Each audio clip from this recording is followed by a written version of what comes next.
Hey guys, in this video, I'm gonna show you how you can play Madden 27 with 3 or 4 friends.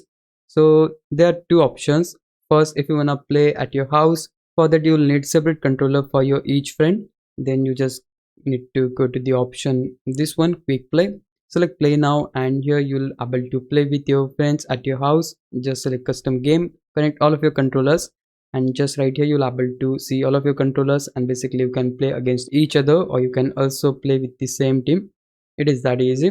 Besides that, you can also play with your friends even if they are not at your house, so you can play with them online. For that, you gotta go to the ultimate team option, play ultimate team, and here just look for the option play a friend. Select this and just select this option, squads PAF, play against friend.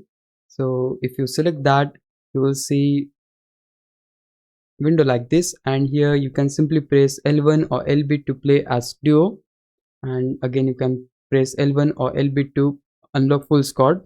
So here you can simply press triangle on PlayStation, Y on Xbox to invite squad. Here you'll able to see the friends list, so just invite your friends and they'll able to join you and you'll able to play with each other. Besides that, you can also go to change role option, and here you can select the head coach, defense captain, whichever you like. And that's all there is to it. This is exactly how you'll able to play Madden 27 with 3 or 4 friends. Hope this would help you out. If it did, please leave a like and subscribe my channel. Thanks for watching.